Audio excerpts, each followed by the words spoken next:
Depuis le 1er octobre, qui est tombé un dimanche, nous parlons de tenter d'être béni, n'est-ce pas? Alléluia.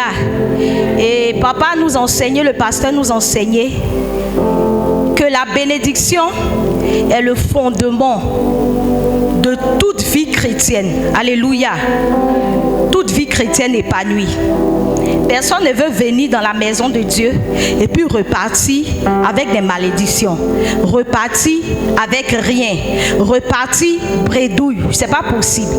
La bénédiction est le fondement de toute vie chrétienne épanouie. Alléluia. Alléluia. La bénédiction, il a dit, c'est l'addiction du bien. Amen. Est-ce que quelqu'un me suit ce matin? La bénédiction est l'addiction du bien. Donc tous autant que nous sommes dans cette maison, nous devons rechercher le bien. Nous devons rechercher la bénédiction. Personne n'est là pour repartir avec une malédiction. Personne n'est venu en ce lieu pour retourner avec des malheurs. Alléluia.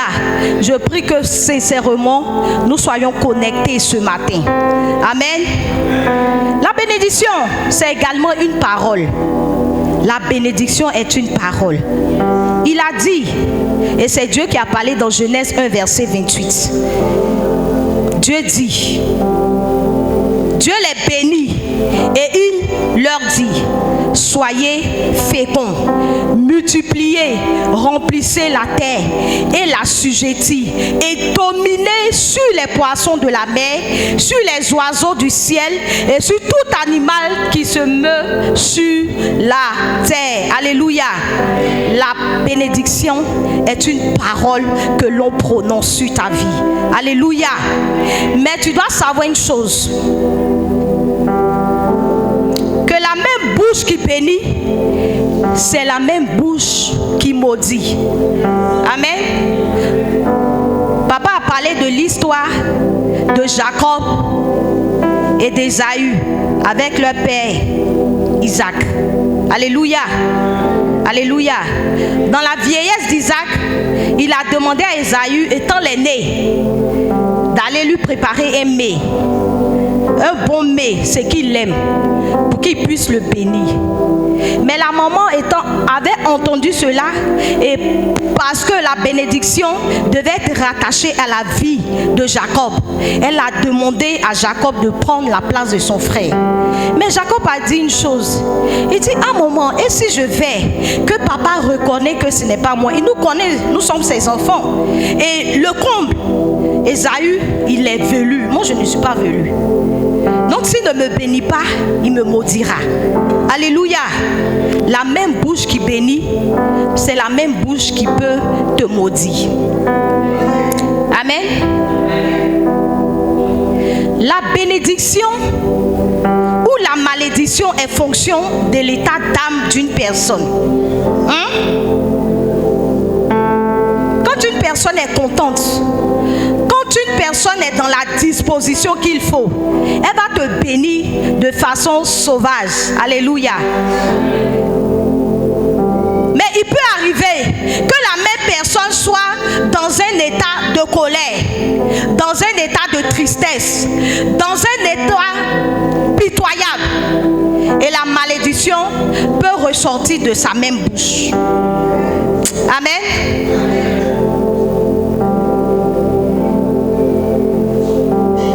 La malédiction a des effets. Papa a dit, depuis le premier dimanche à son deuxième dimanche, il a défini ce que c'est que la bénédiction. Il nous a démontré aussi, par l'inspiration de Dieu, comment nous pouvons être bénis. Mais tu dois savoir une chose. On est béni en combattant la malédiction.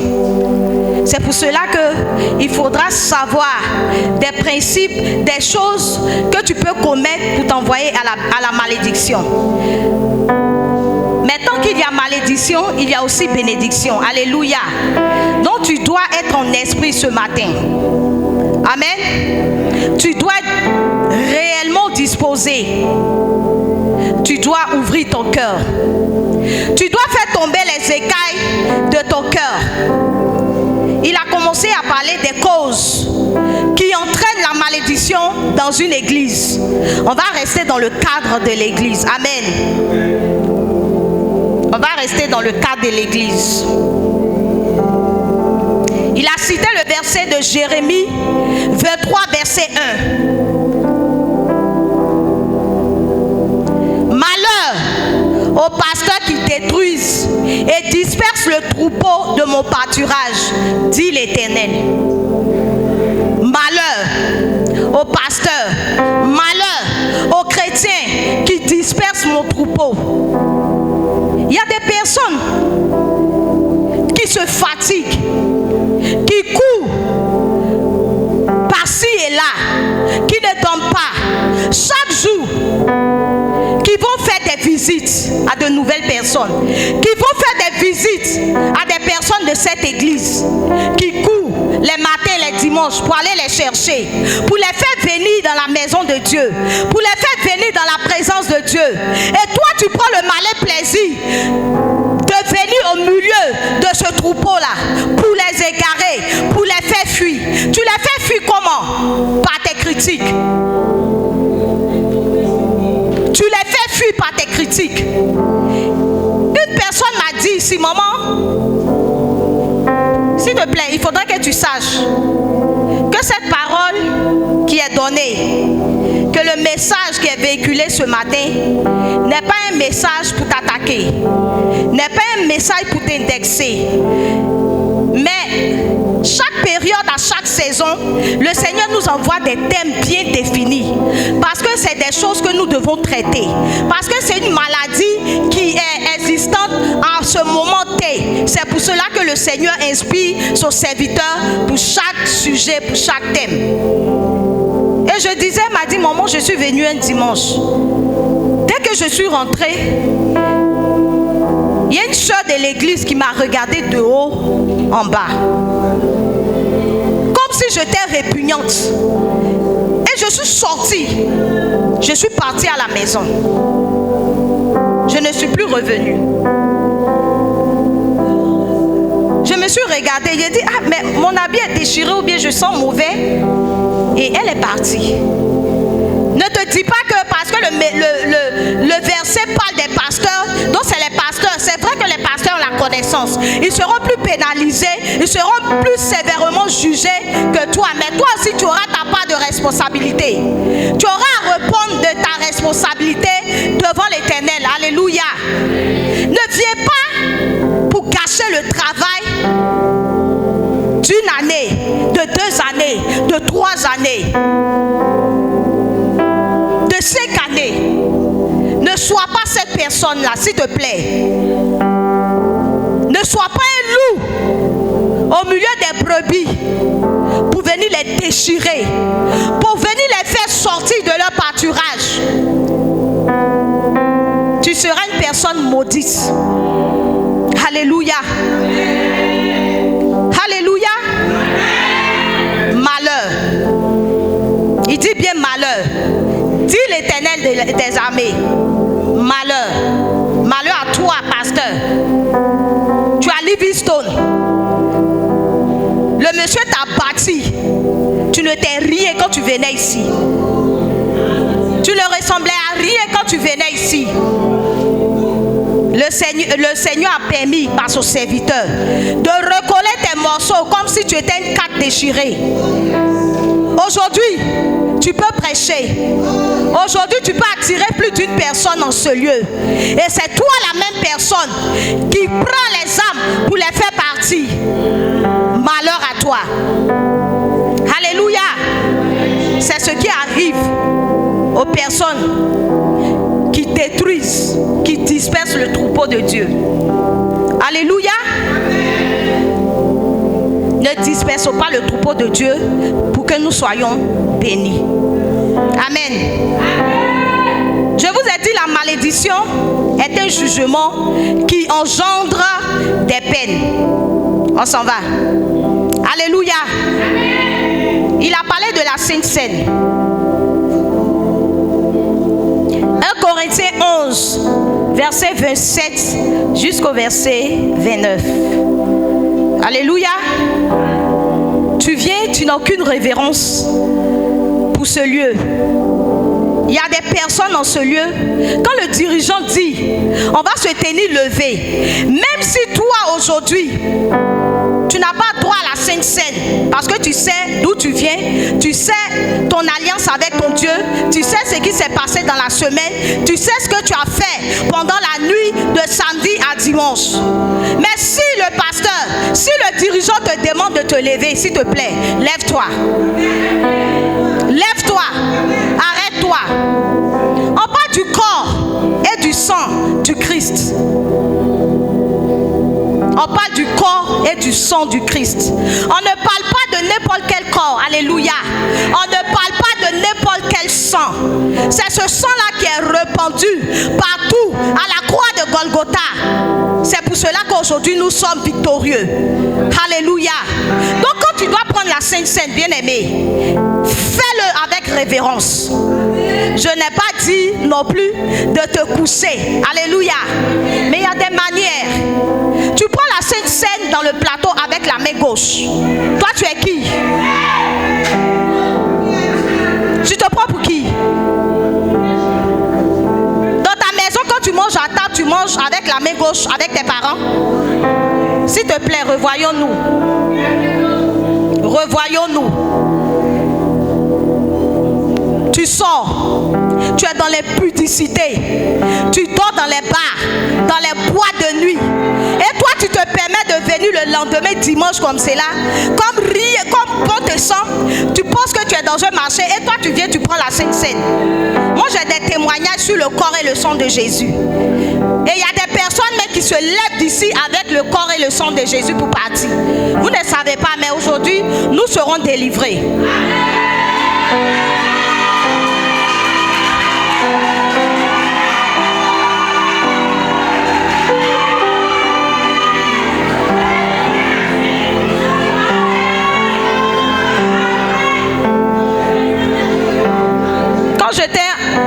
Quand j'étais encore plus jeune, je partais faire les vacances à Makori. J'ai la grande soeur de maman qui est décédée récemment, Historia. Donc on partait à l'église, dans une église catholique. Et lorsqu'on partait, il y a des personnes, il y a mes camarades qui me racontaient que leur frère est parti à la maison avec le corps. Communion là, il est parti avec. Arrivé à la maison, parce que lui il dit que, comme on peut dire ça là, souvent les gens disent le pain, du pain là, et puis on va plonger dans du vin, du bon vin, et puis ils vont dire que ça c'est le corps de Jésus. Ils voulaient expérimenter l'inexpérimentable, et ils sont partis à la maison avec. Je vous dis que la communion là, le corps du Christ, la Sainte Seine, le lieu où ils étaient, leur chambre était remplie de sang. Remplie de sang. Vous ne voyez pas les catholiques quand ils prennent communion là? Ils voient Jésus. Nous on joue ici. Ils voient Jésus. Nous on s'amuse avec ça. Et ces personnes-là ne vivent plus. Ces personnes-là ne vivent plus. Tu ne peux pas affronter Dieu. Alléluia. Donc, ce matin, quand tu dois venir dans la présence de Dieu, il faut te disposer à la maison. Il faut travailler, il faut prier. Il faut te repentir. Personne n'est saint, n'est sainte. Personne n'est juste. Mais demande pardon à Dieu. Et puis viens t'asseoir. Étant dans la maison de Dieu aussi, demande pardon. Et quand tu es convaincu que le Seigneur t'a pardonné, il est juste bon pour nous pardonner. Quand le péché abonde, la grâce surabonde. Alléluia. Demande pardon à Dieu. C'est pour toi qu'il est là. C'est pour moi qu'il est là. Il n'est pas venu pour les bien portants. Il est venu pour nous les malades. Alléluia. Mais ne te dis pas que de toutes les façons, toi tu t'en fous. Tu viens et tu prends comme c'est là. Aie un temps de recueillement. Aie un temps de repentance. Et puis tu vas gérer ça avec lui.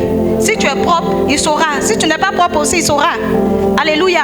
Si tu n'es pas propre, ce qui doit t'arriver va t'arriver. Alléluia. La parole dit quoi? Et Corinthiens 11, verset 27.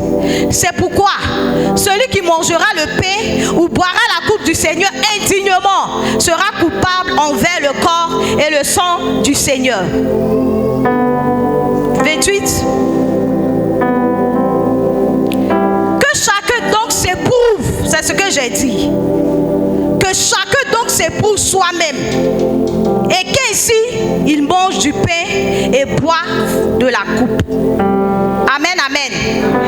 Est-ce qu'on a compris ce matin la révélation que Dieu veut nous donner? Regardez, même le mariage. Le mariage, c'est un sacrement de Dieu. Alléluia. C'est Dieu qui a institué le mariage. Le mariage n'est pas mondain. C'est Dieu qui a institué cela. Et toi, l'homme ou la femme, vice versa. Quand ton mari n'est pas là, ou bien quand ta femme n'est pas là, c'est toi tu prends quelqu'un comme cela pour venir dans ton lit conjugal.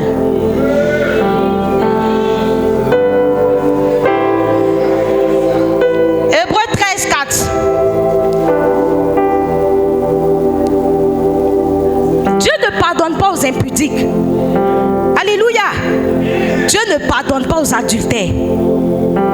Tu ne sais pas. Un matin, tu pleures, tu dis mon mari ne peut plus se lever.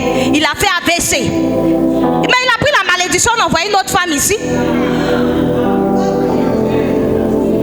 Ou bien, il a pris la malédiction. Parce que ce n'est pas des choses à faire. Que le mariage soit honoré de tous. Et le lit conjugal exempt de souillure. Va te souiller ailleurs. Va faire tes conneries ailleurs. Va faire tes cochonneries. Excusez-moi pour le thème. Ailleurs. Ah, mais tu veux qu'ils disent quoi? Non, là-bas au moins, quand tu apportes ta malédiction, la femme ne va pas venir souffrir.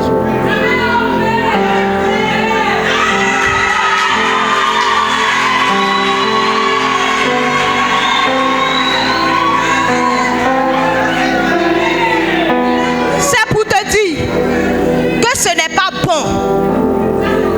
Car Dieu juge et il jugera les impudiques et les adultères. Prenons garde à nous, hommes et femmes mariés. Même quand vous êtes en concubinage, vous vivez dans la même maison. Faisons attention à ce que nous faites. Ce que nous faisons, s'il vous plaît. Faisons très attention à nos actes. Alléluia. Faisons très attention.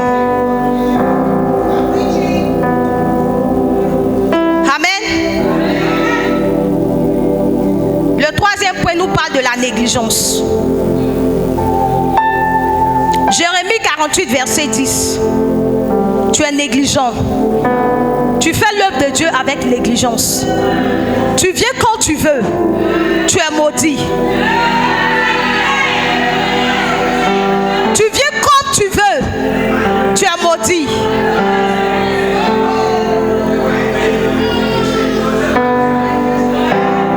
Jérémie 48, verset 10 nous dit quoi? Maudit soit celui qui fait avec négligence l'œuvre de l'Éternel. Maudit soit celui qui éloigne son épée du carnage. Amen. Tu es dans un département. Aujourd'hui est dimanche. Nous commençons le culte à 8h. Toi, tu t'emmènes à 8h30.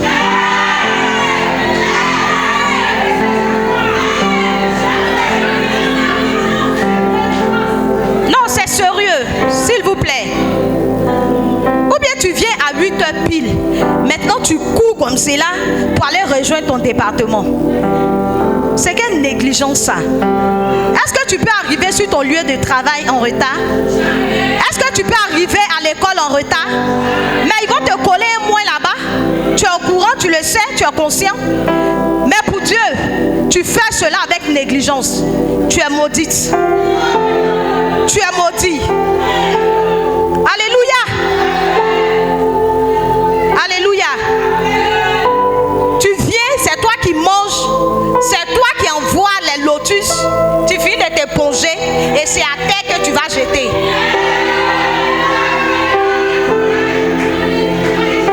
C'est à cause de nous.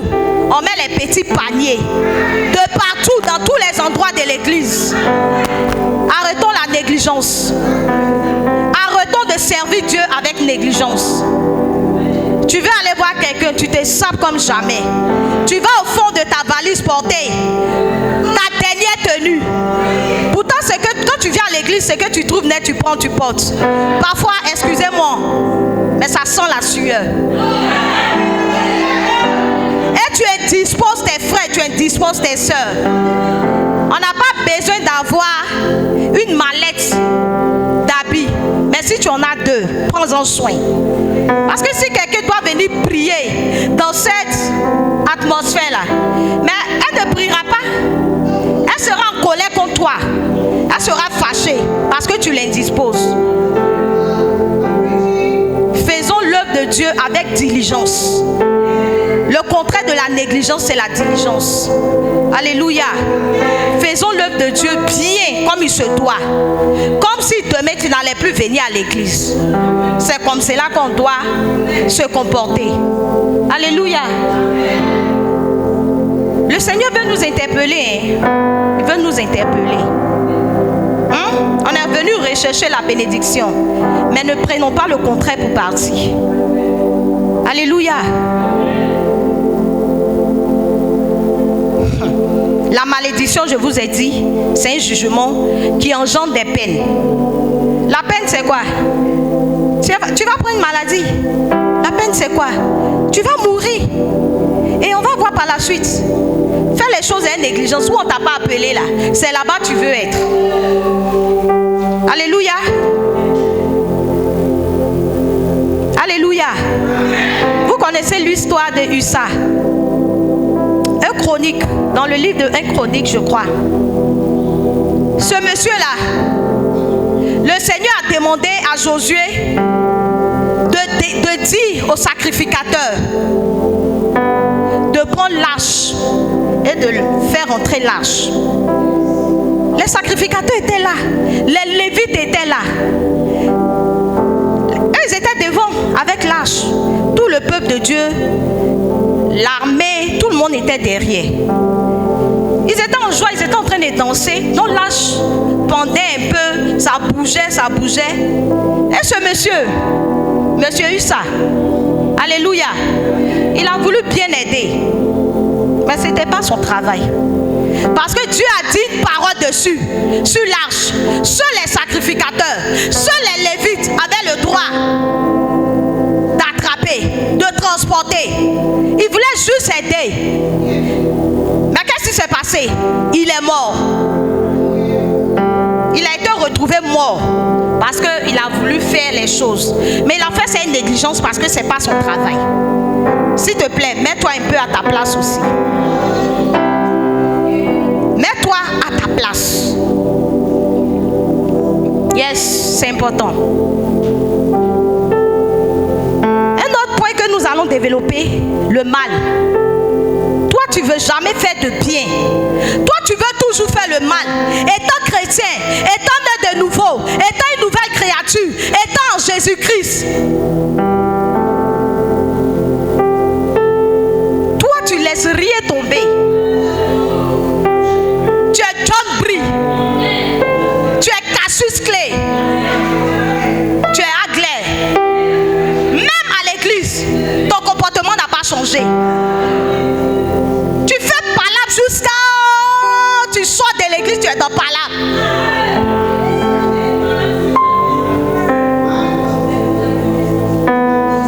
Proverbe 17, verset 13. Nous devons nous pardonner mutuellement.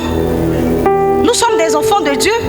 Nous sommes une famille. C'est ce qu'on se dit. Toi, tu veux rendre le mal pour le mal. Œil pour œil, dent pour dent. On dit Jésus est venu, il est mort. On est sous la grâce. Si toi, tu veux faire œil pour œil, dent pour dent là, on va te ramener à l'Ancien Testament. Tu vas commencer à la Genèse là-bas. Parce que là-bas, là, Dieu ne pardonnait pas. Dès que tu fais, il te chicote. Mais Dieu a tout pris, Jésus a tout pris pour toi. Mais tu es toujours dedans. Moi, si tu m'as giflé, je vais te gifler. Tu m'as tapé, je vais te taper. Tu as insulté ma maman, moi je vais insulter tous tes aïeux. c'est quoi? Proverbe 17:13 nous dit quoi? Il y a un malheur, il y a une malédiction sur ceux qui font le mal pour le mal, qui ne font pas le mal pour le bien. De celui qui rend le mal pour le bien, le mal ne quittera point la maison. Ça va te suivre, ça va suivre tes enfants, ça va suivre tes petits-enfants, ça va suivre tes arrière-petits-enfants. Revoyons nos cœurs ce matin, bien-aimés. Travaillons en nous ce matin. Soyons dignes d'être des enfants de Christ. Soyons à l'image de Jésus-Christ, notre modèle par excellence. Jésus était un homme de paix. Jésus était un homme d'amour. Il rassemblait, il partageait, il donnait. Mais nous, on ne veut pas donner. Quand on donne, c'est le mal qu'on donne.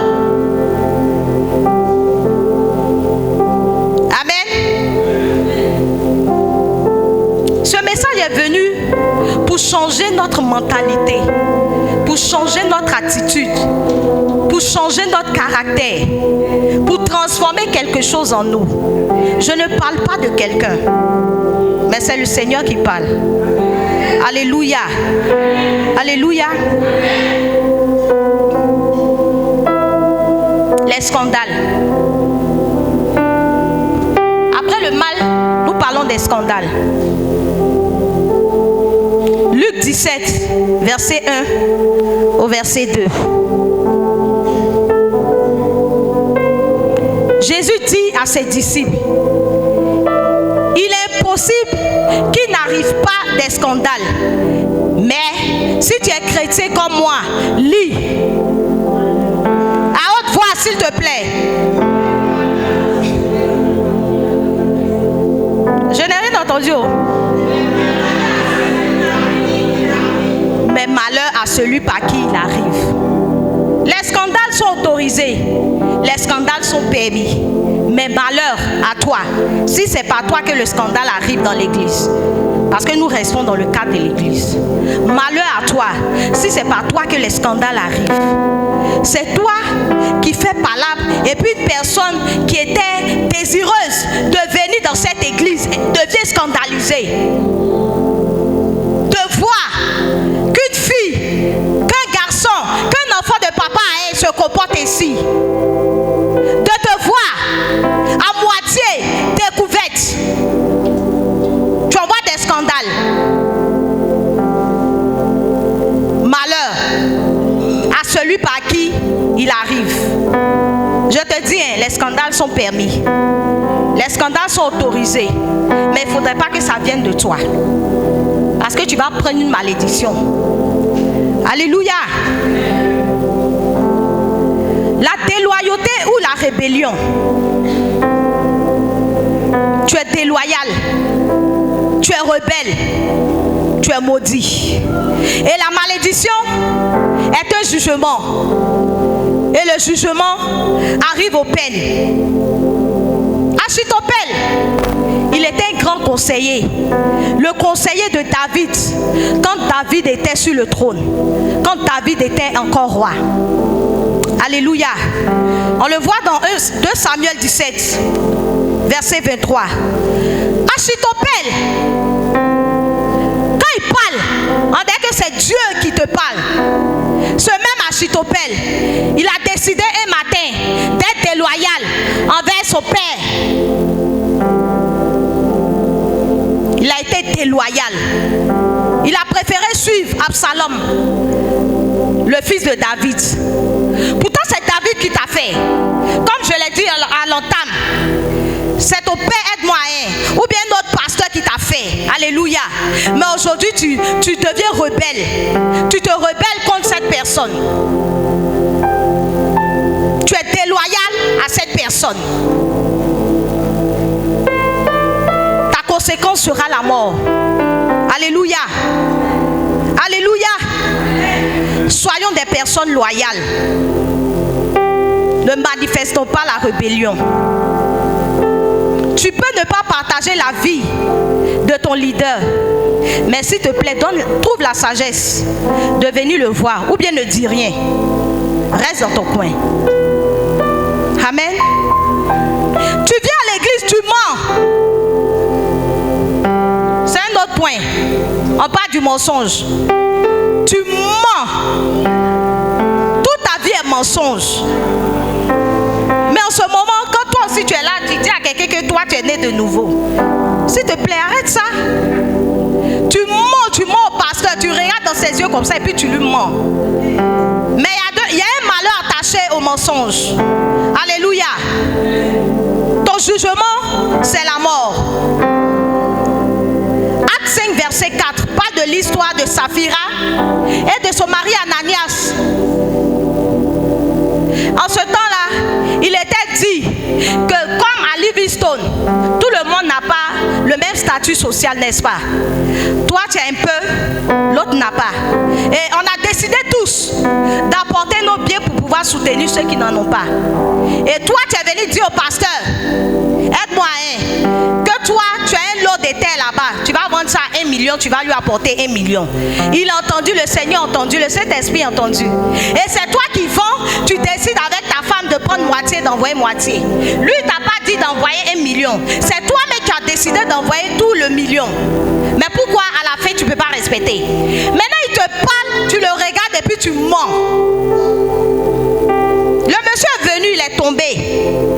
Ils ont fait sortir son corps. Quand sa femme rentrait, elle a vu le corps de son mari. Elle a dit, quand elle aussi elle est rentrée, puisqu'ils se sont entendus pour parler, elle est partie aussi. Elle a suivi son mari, on les a mis dans une fosse. Alléluia. C'est comme cela leur vie s'est terminée.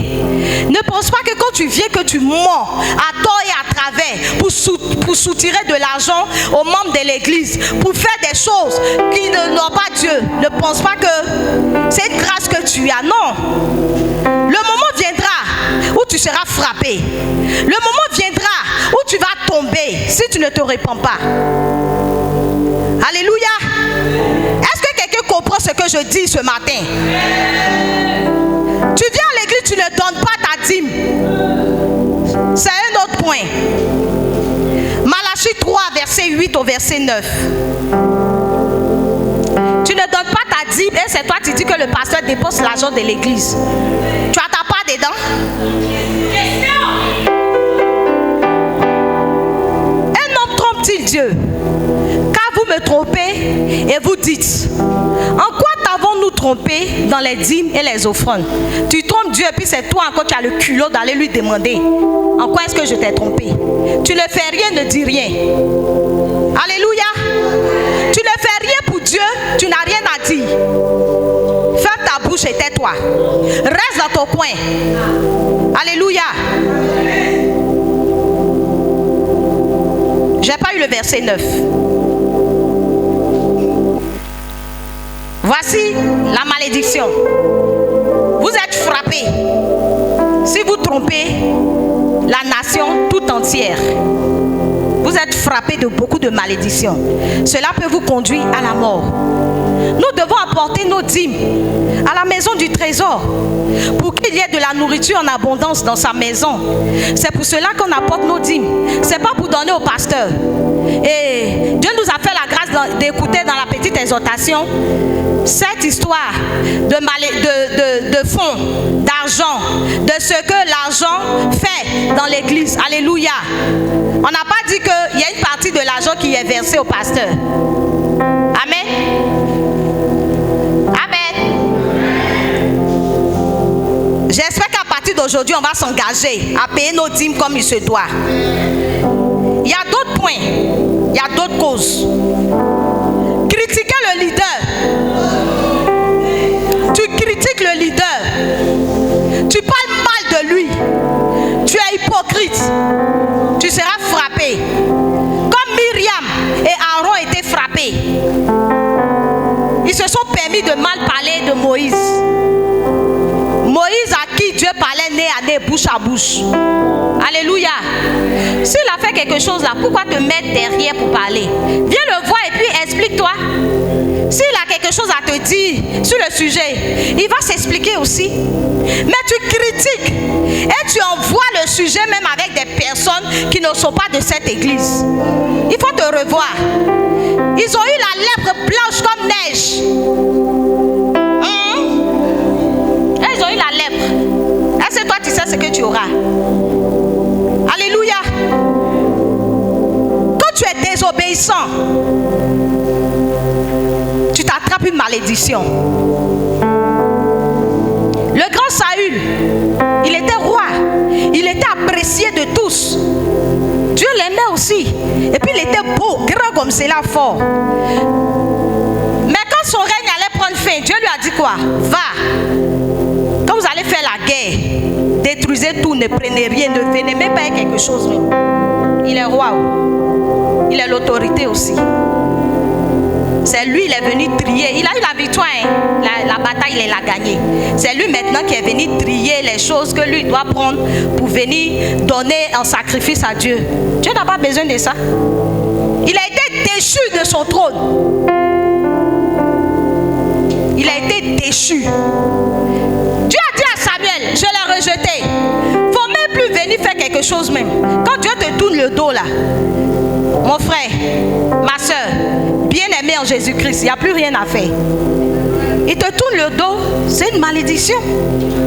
C'est une malédiction. Donc soyons obéissants pour que la bénédiction soit attachée à nos vies. Alléluia. Alléluia. Si tu as compris quelque chose, tu vas acclamer le Seigneur.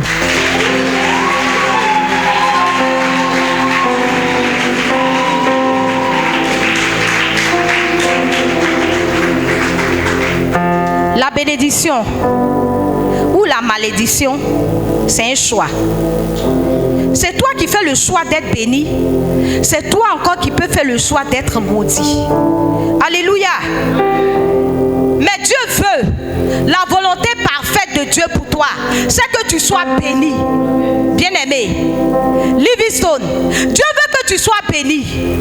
Deutéronome 30, verset 19. Il dit, il met devant toi la vie et la mort. Il met devant toi la vie et la mort.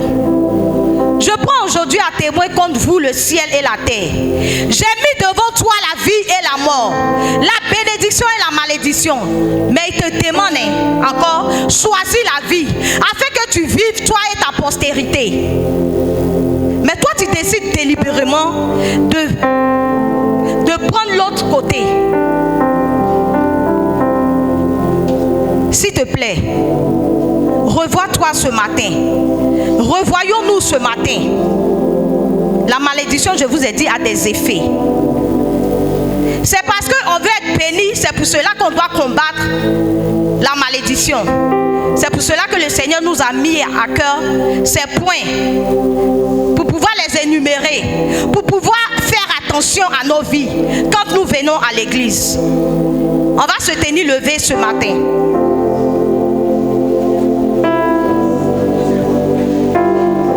Nous allons prier le Seigneur. Tu vas prier le Seigneur ce matin. Certainement que tu ne savais pas toutes ces choses. Toi, tu venais à l'église parfois parce que tu suis tes frères. Toi, tu venais à l'église parce que toi, tu as besoin de quelque chose. Mais il y a des choses que nous faisons au sein de l'église qui retardent nos bénédictions, voire qui nous donnent des malédictions que nous entraînons, que nous engendrons jusqu'à notre postérité. Je veux que tu élèves la voix ce matin. Tu vas demander pardon à Dieu premièrement.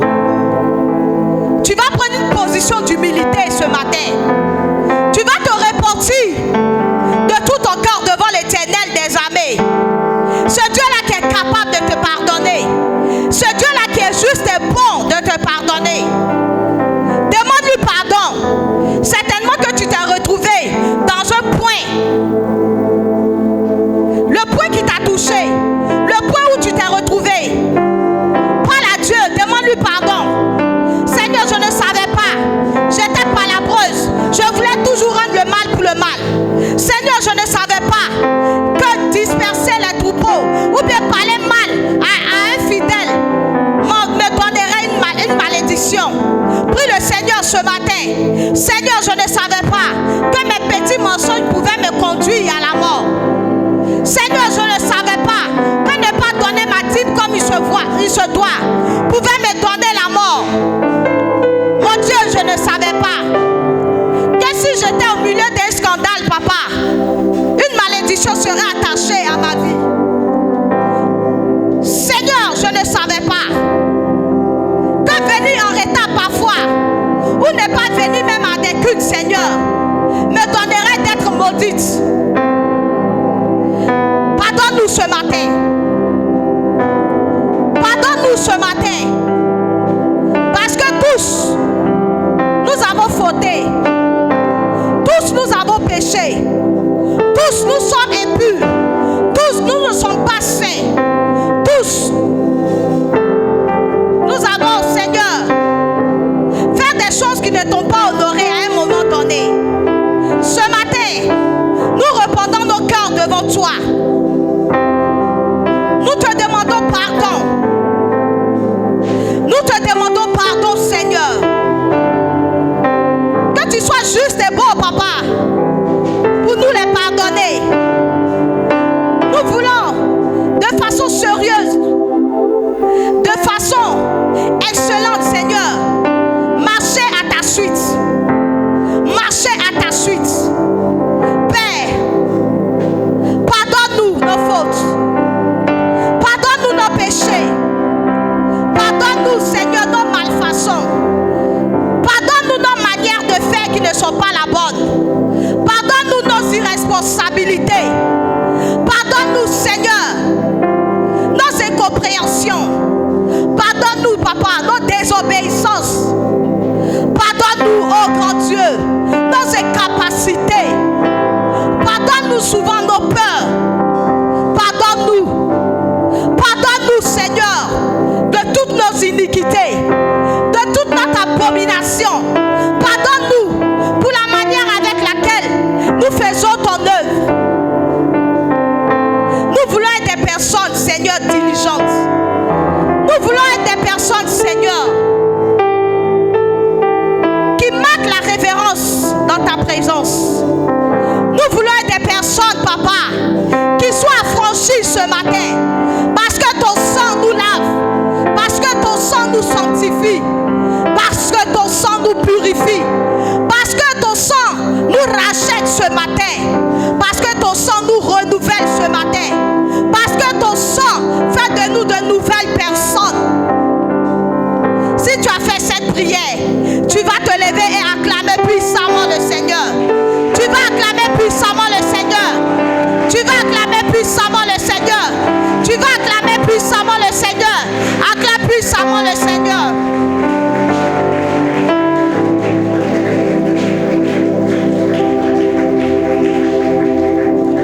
Tu vas prier pour cette dernière prière. Alléluia. Tu vas dire à partir de ce jour, de ce dimanche 15 octobre, n'est-ce pas? Je m'engage. Je promets à Dieu de faire son œuvre, de venir dans sa maison comme il le veut, comme il se doit, afin que je cours dans la bénédiction. Alléluia. Pour que tout ce qui est malédiction soit neutralisé. Prends cet engagement ce matin. C'est avec ton Dieu seul que tu parles. Tu ne parles pas avec moi. C'est avec ton Dieu seul que tu parles. Prends cette résolution ce matin. Prends cet engagement ce matin. Fais cette promesse à Dieu, papa. Tu ne savais pas. Nous tous, nous ne savions pas. Nous faisons des choses moins aisées, Seigneur, que ce que nous devons faire. Mais ce matin, nous nous engageons, éternel Dieu, à t'honorer, Seigneur, à faire le bien, à courir, Seigneur, quand tu nous demandes, à dire toujours la vérité, à être des personnes loyales, à ne pas demeurer dans la rébellion, Seigneur, à t'honorer, à prendre la Sainte Seine avec révélation, avec révérence, que nos lits conjugaux ne soient pas souillés et que l'impudicité s'éloigne de nous. Et que l'adultère s'éloigne de nous. Que nous soyons renouvelés. Que nous soyons, Seigneur, restaurés. Que nous soyons bénis ce matin. La bénédiction de de toutes sortes de bénédictions relâchées ce matin dans ta vie. Au nom puissant, au nom merveilleux, au nom glorieux de Jésus, tu peux acclamer le Seigneur si tu es convaincu.